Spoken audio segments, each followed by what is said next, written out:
Okay, Ska Craze on Fuse FM, and we are in Belfast with the visit of the Toasters, and I'm sitting with the main man, Robert.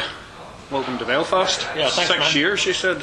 Yeah, well, this is the second time we've been here. The last time was we played a gig at the Black Box. My buddy Cormac Bennett promoted that, and we came over and did that. But it's 6 years since that. Long time coming back, but here we are again now. We tried to get into Belfast last time on the last tour, but we played in Derry instead.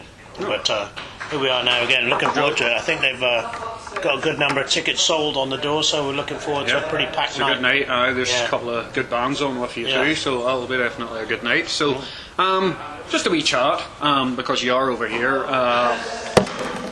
So you, as I said, you're the main man. Basically, way back 35 years ago, you were in a record, or what would they call a record shop, or what am I? You were working there, and a few. I was working in a comic shop. Shop, right? Forbidden Planet. I don't think you got one in Belfast, but a lot of English people will know that name. And I'd gone over to New York to work for them ostensibly, and then after a while, I put the band together just to have something to do in the evenings with people from work. And none of them knew what ska music was, which was, to me, that kind of blew my mind, because obviously, having moved there in 1980, that was just right after the pinnacle, or the zenith of two-tone. I mean, I guess two-tone was already on the way down pretty sharply after that, but I mean, it was amazing to me that people in the States had no clue of what was going on there. I mean, they were really tuned into punk rock and bands like The Clash and the Sex Pistols, but not tuned in at all to bands like The Beaten and Selector and Madness and the Specials. Given they had toured America. Yeah, but their touring profile wasn't that great. And I remember going to see The Beat or they're called over there the English Beat, because there's an American band with the same name. I saw them in 1981 at the Roseland Ballroom, and there was not hardly anybody there, you know. And so at that point, I decided, well, let's make this a ska band, and the rest is history. The snowball ran down the hill with me trapped inside it, and here we are 35 years later in Belfast. It's a blink of an eye. Yeah. So in terms of that, 35 years, highlights, any big gigs, any bands you played with, anything, any interesting stories? Well, I mean, there's been a lot. I mean, we played with all the biggest ska bands, except Madness, actually. We were supposed to play with them in Vienna one time. The gig got cancelled 30 minutes before doors, so they're the only one of the two-tone bands that we haven't played with. We played with a really huge tour in the States in 1993 called the Skavuvi Tour, with the Scatolites, Special Beat, which was an amalgam of guys from the Beat and guys from the Specials, with a couple of other guys thrown in. And that's how I met Sean Flowerdew. He was playing in the Special Beat at that time. Finney was in the band. But stayed in touch and on good terms with those guys ever since. And then of course the Scatolites, Toots and the Maytals. We basically played with everybody at this point. But there's been a lot of high points, some low points, of course. But it's great that here we are 35 years later, and ska trend is still on the tracks. Hasn't been derailed yet. Not through lack of trying. What about the rest of the other third wave, and I do that in inverted commas, sort of American bands of the... Yeah, well, I never really liked that. I never really liked that terminology, because when you look at ska music, it's all one wave, isn't it? You know. And if you're talking about third wave, then that really should have been ska music, like either coming to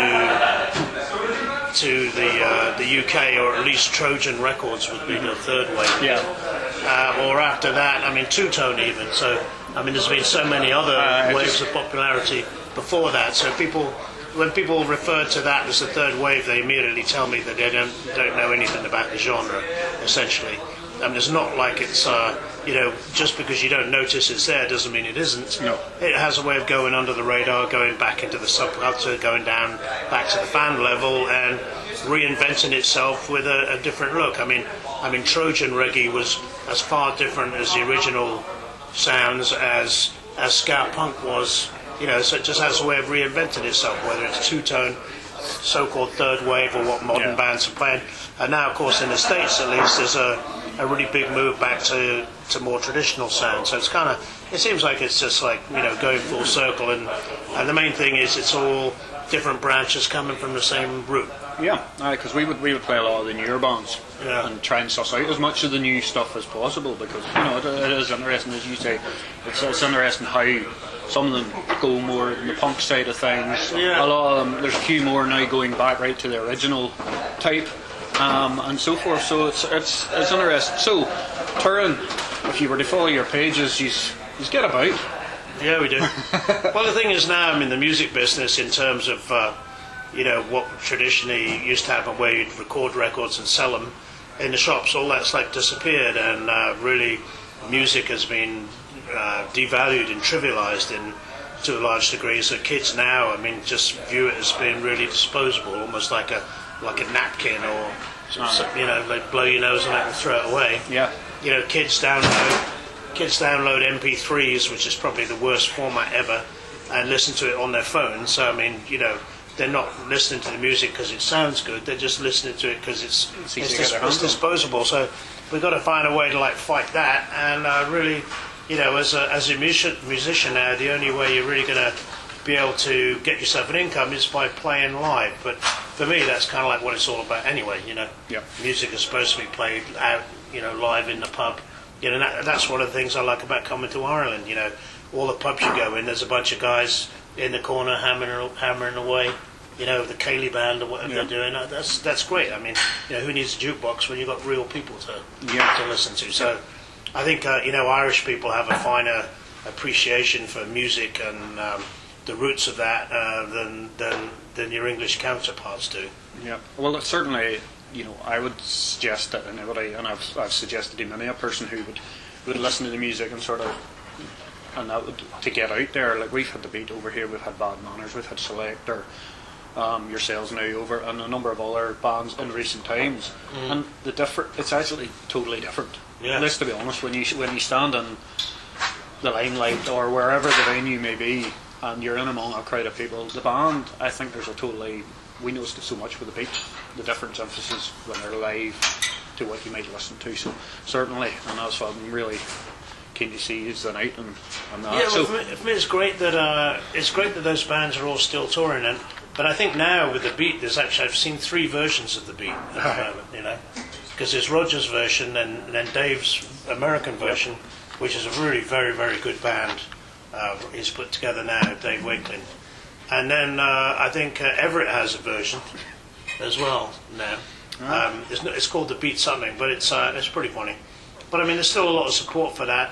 I think what the infusion of the ska punk kids did was bring some younger heads into the scene, and it doesn't always work that way, like trickle down. But I think a lot of those kids discovered that there's some more bands a lot more bands to look at once they come in through the portal of the ska punk bands. They realise that here's ska music has like a whole panoply of bands you can get into, and hopefully some of those kids will travel back and discover some of the heritage stars like the Scatlites or Toots or the Paragons or whomever it would be. Not very many probably would, but at least it's a way to get some kids interested in that. And that's the one aspect where the internet has helped the scene, I think, because it's basically been a way that people can discover the bands. But as a musician, unless it's some way you can cash in that promo so you can pay your bills, pay your rent, pay your electric, send your kids to school, then musicians can't continue. Yeah, no, certainly. So, future plans for yourselves, 35 years on the go. Where do you see it? Well, any... The Toasters is going to continue pretty much primarily as a live touring band. A lot of people say, well, when's the next record coming out? So, you know what? Number one, people don't really want to hear new tunes. It's like if we don't play the old tunes, people get mad. So for us, it's a different dynamic. We're not forced to really have to release a new record because that's what's going to get us played on the radio or whatever. We can just go out and play for our fans. Mm-hmm. And for me, I'd rather, instead of spending 30 grand on a record, I'd rather buy some air tickets and take the band to Australia or take the band to South America or Japan, and places we hadn't played, and take the live show there so everybody can have a look and basically broaden our footprint that way. And we're putting out some 7-inch 45 singles here and there. You know, here we are in 2016, and we've gone back to the 7-inch, which is like, you know, how the music business was 50 years ago. There is a major retro sort of angle where a lot of people are now getting back into the vinyl. Yeah, well, that's really good because vinyl sounds good, don't you know? You know, and kids listen to that and say, damn, it's like, this sounds really good. So, yeah, told you. You know? Well, they always want something new, and in many ways, to this generation, that is absolutely, totally new. Because they've been brought up with CDs and, as you say, MP3. Yeah, or the MP3, which you don't, when you think about it, you don't actually have it, do you? It's ephemeral. You don't, you know, you can't take that. The minute your computer you crashes. can't take that and read it in the toilet, can you? You know, The minute your computer crashes, it's gone. But I think it's good that, you know, kids are basically rediscovering and embracing quality sound. I think that's great. And, you know, I just wish the record stores weren't full of, like, you know, best of Michael Jackson picture discs now, but they're clogging up the pressing plants for the rest of us. But I think that's a good sign. But I mean, even with the resurgence of vinyl, that's not going to recapture the album sales that indie bands could have counted on in the 90s, where a band like the Toasters, for example, could have put out a record and sold 100,000 copies ourselves. That's a big chunk of change, you know. Not only to pay musicians, but invest in more recording, invest in the record label, which is what we did. All that's gone, so you really have to have a new dynamic, and our dynamic is touring. We'll put a new song out on a 7-inch vinyl here and there, but it's not the most important thing. No. The most important thing is to get in front of your fans as often and as you can, and wherever you can. So global touring is the name of the game for us. Your fans in Belfast will have a chance tonight. So, Robert, on behalf of myself and Ska Craze, can I thank you very much for taking the time out? Yeah, thanks a lot, man. I'm really looking forward to seeing you this evening. Okay, thanks, All right, thank you.